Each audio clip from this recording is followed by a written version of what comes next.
on the pole with a 46.4 around this 1 1/4 mile course. And the next 5 drivers are within 0.8 of a second of him. So you know the battle this afternoon will be fast and furious for first overall. A good quality field this afternoon.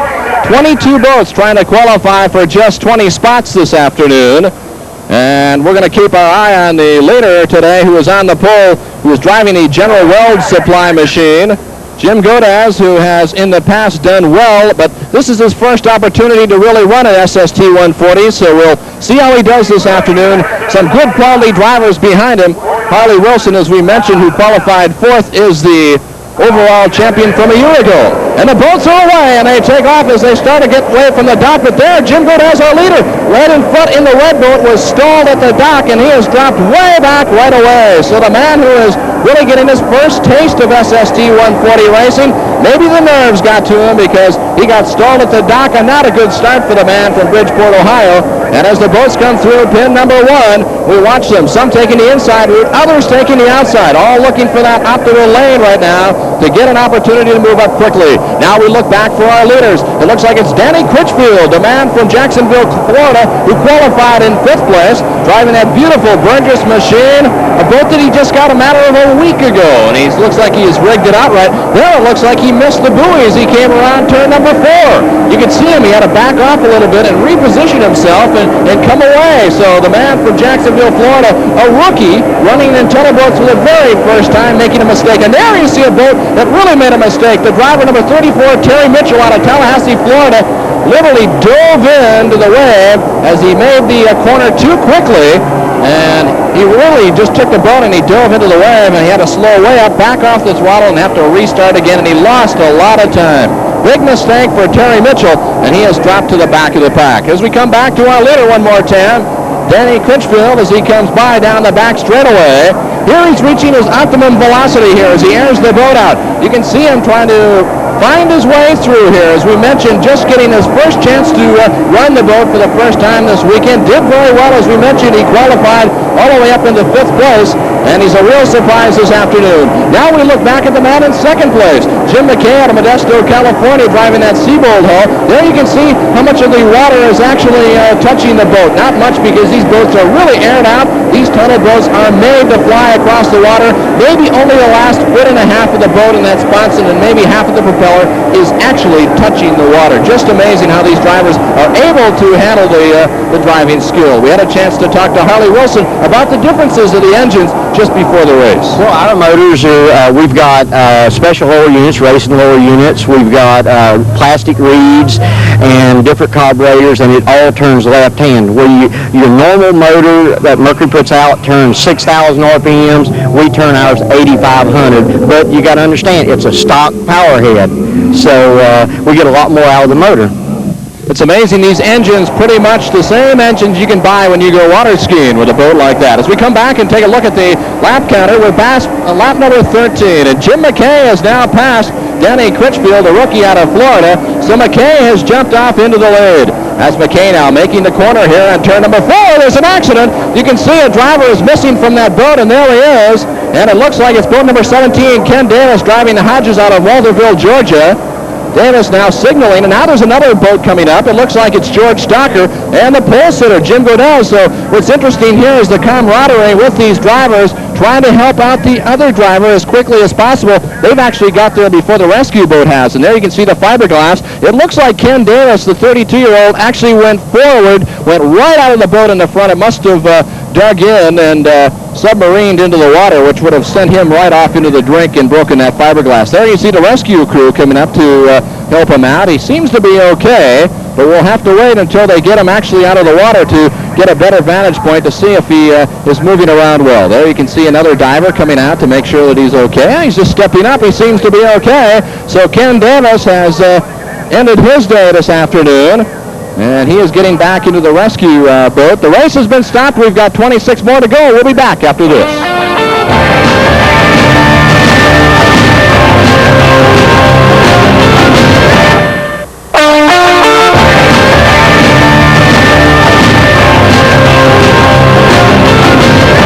Welcome back to the historic Savannah River here in beautiful Augusta, Georgia. We're bringing you the SST 140 World Championship Series race. And today we have completed 14 laps of this 40-lap event. We're under a minute to go, ready for the restart here. We have lost Ken Davis already. And we've got 19 boats sitting at the dock ready to go. And they're underway as these boats pull away from the dock. 20 boats going head-to-head as they try to reach 100 miles an hour in less than 6 seconds. We wait to see who the driver is that's gained the advantage. And it looks like it's our rookie, Danny Critchfield, out of Jacksonville, Florida, in that Burgess boat as he goes down into pin number 1. He makes a wide turn now. As he heads off, you see the other boats coming through in the pile as they separate and they start to go down the front straightaway. Here's Critchfield. He's got Harley Wilson off to his right. Now Wilson starting to turn the jets on. The veteran out of Kissimmee, Florida, driving the Lee Craft boat on his outside. We'll wait to see who gets the sweeper here through turn number 3 and who'll have the advantage going into turn number 4. Critchfield sticking right in there. Now it looks like Critchfield starting to back off the throttle a little bit. And Harley takes it on the outside. We'll wait to see who has grabbed the lead as they come down that front straightaway. As we watch the other boats come through. Some on the inside, some on the outside, all trying to find their own lane. A lot of these drivers now getting a chance to run this race for the very first time, and it looks like it's Wilson who's grabbed the advantage. It's Harley Wilson, the defending national champion, in the lead as he makes the turn into turn number 1 in the lead in front of Critchfield. And now it looks like Mickey Garrett out of Lakeland, Florida, is challenging Danny Critchfield, who had jumped off to the lane at the start of the dock. And now we take a look. We look for Garrett now. Garrett in the white boat off to our looks like off to our right there. And Garrett in the Linda's Play sponsored boat coming up on the inside of Danny Critchfield, waiting to stick his nose in. And he does so, gets the advantage as they come through 3. Now the hard turn in turn number 4, and he starts to air out the boat and go away. You can see it as we take a look at Mickey Garrett grabbing the lead. We come back to our leader one more time, Harley Wilson, and that beautiful red Lee Craft machine. Wilson, as we mentioned, came up with a commanding victory last year, winning the national championships. He's a 13-year racing veteran, and he's in the furniture manufacturing business. And Harley Wilson now, as he bounces the boat along the water, trying to trim the boat up for maximum sail as he comes down. Remember, as we mentioned, only the last 1.5 feet of these boats are actually touching the water. Now Wilson really grabbing the lead as he comes down the fastest portion of this race course, 1.25 miles here on the Savannah River, as he sweeps through turn number 4. Hard on the accelerator, setting the trim up, and now it's Garrett pulling up into second place and starting to nip away at that lead that Harley Wilson has. It's Garrett in the Burgess boat. Right now it's the Lee Craft boat in the lead with 2 Burgess boats in second and third. And now Wilson, as he starts to make his move, is starting to lap back markers.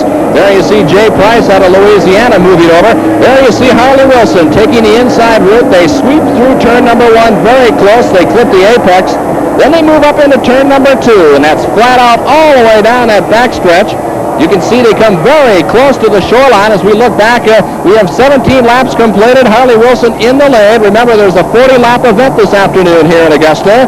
And Mickey Garrett has moved up into second, and Danny Critchfield, who was first away at the dock, is back to third. So a learning experience, this looks like, this afternoon for Danny Critchfield, who is in his first ever professional tunnel boat race today. Now we go back. You see Mickey Garrett as we take a look down the front straightaway.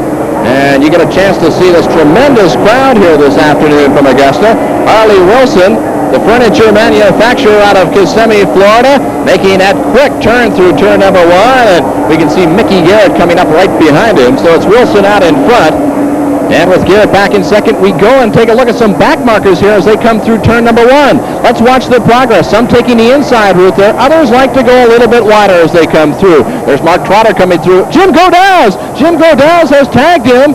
As Godaz came around, it looked like Trotter taking the outside route. And it was Godaz, our pole sitter this afternoon from Ohio, as it looks like he got his right sponson in on Trotter's left sponson. They tagged each other, and Godaz visibly upset as he was launched into the water as boat barrel rolled. And there you see Paul Heathman coming over from Lakeland, Florida, trying to help out to make sure the driver's okay.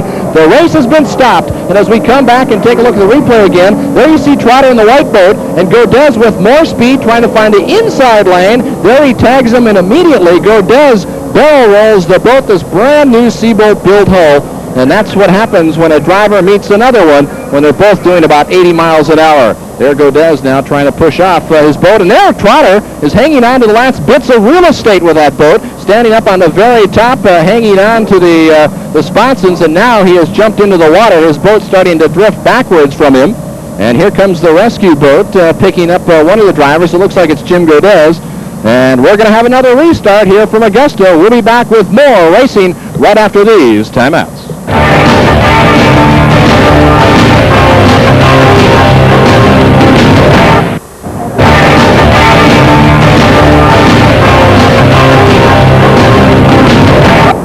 Steve Michael welcoming you back to the shores of the Savannah River for the SST 140 World Championship Series race. We're back for the second restart. We've completed 17 laps. We're just seconds away. We're under the 1-minute gun as the crews keep their drivers right along the dock and keep them pointed in the right direction. Harley Wilson on the pole as we take off here.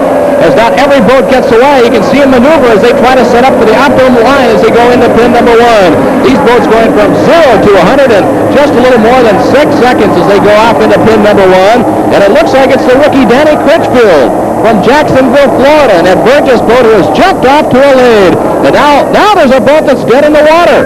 And it looks like it's Kevin Miller, number 83 from Niceville, Florida, driving the Sun Construction machine. There's George Shocker at 31 coming over to make sure he's all right. But we didn't get through the first turn. Let's take a look at it one more time. Critchfield, the leader, making the turn. There's Letterby on the outside, but we watch in the middle of the screen. There we see a plumage of water coming up. And there's an obvious problem with Miller's boat as he is just dead in the water. He came through that corner probably doing 70 miles an hour. And there he is in a situation where the boat is not moving. So he goes from that speed down to 0. And now the rescue workers coming over to help him and escort him into the boat.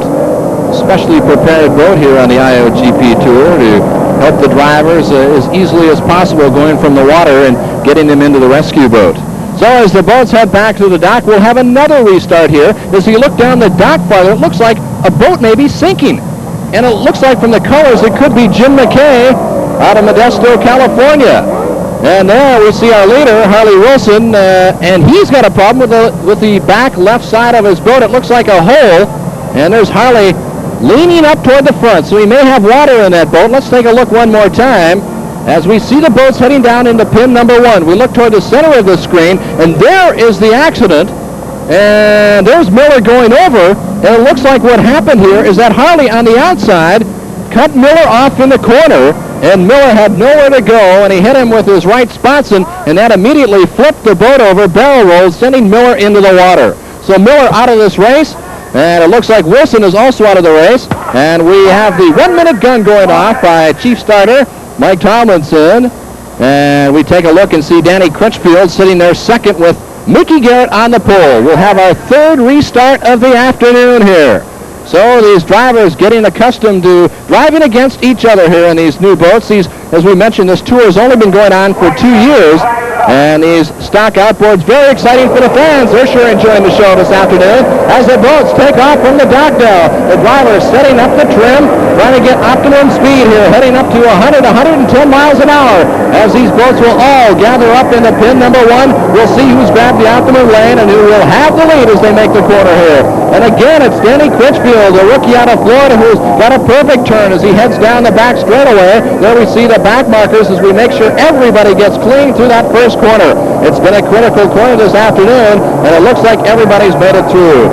Now as we pick up our leaders, we'll see who is back. We see Terry Letterby to the right of your screen in that dark gray boat moving up into second place. So Letterby, the man from Rockford, Illinois, coming through, sweeping through turn number 3 and now 4, as chasing down Critchfield, who has the lead. Here's Critchfield, who's had the lead so many times today, only to lose it. Gathers it back on the restart, so that's been his real advantage this afternoon. As Critchfield comes down, there's the speed by Letterby. Watch him come up on a Seaboat-built hull. Letterby, who has 5 world speed records to his credit, takes the lead as Critchfield boldly stays to the inside as they cut through pin number 2 now. Down the back straightaway at optimum speed. It's Letterby on the outside, Critchfield on the inside. Let's see how they handle pin number 3 and then the very sharp pin number 4. Critchfield now losing ground as Letterby really showing the top end on the engine here this afternoon. as he comes through 3. Now we'll see what happens here in this very tight pin number 4.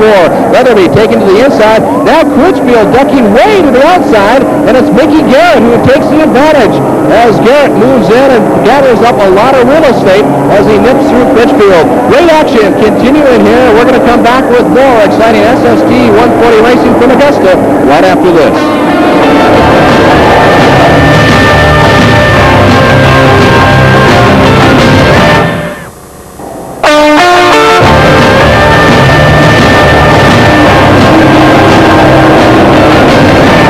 Michael welcoming you back to a very exciting SST 140 race at a River Race Augusta this afternoon. While we were away, Mickey Garrett has jumped back into the lead, and with just one lap remaining, we see that Terry Leatherby, who was past the man from Rockford, Illinois, has dropped back as we take a look at Danny Critchfield, who is in 3rd place. The rookie has done very well in his first tunnel boat race of the year.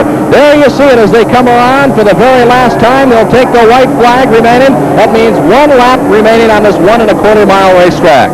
Now, as they come through, we take a look at our leader, Mickey Garrett, the man who has raced champ boats before, and he is very familiar with tunnel boat racing. He has done very well around the world, and he is really showing himself here today in his first race of the IOGP Tour SST 140s for the season. Garrett now really turning it on. It's amazing what may be going through his head, the gremlins, the things that could go wrong. As he comes through, he's just got a half a lap to go. He's hoping that everything stays together. You can see he's slowing down a bit, not going as fast as he could because he's got a tremendous lead. Now making the final turn. Here he comes, the man from Lakeland, Florida, Mickey Garrett, as he comes by on the final straight for the final time, taking the checkered flag and winning the first SST 140 race of the year. Now we look back a little farther as we see Mickey Garrett coming across, heading toward the infield. We will look for Terry Leatherby in boat number 91. There he comes. He comes around and takes 2nd place and picks up 6 points. And finishing up in 3rd will be Danny Critchfield from Jacksonville, Florida. So Terry Leatherby, as you see him coming by, raising his hand, has to be pleased. The 13-year veteran holds 3 world records as we look at the final results here for this afternoon. And we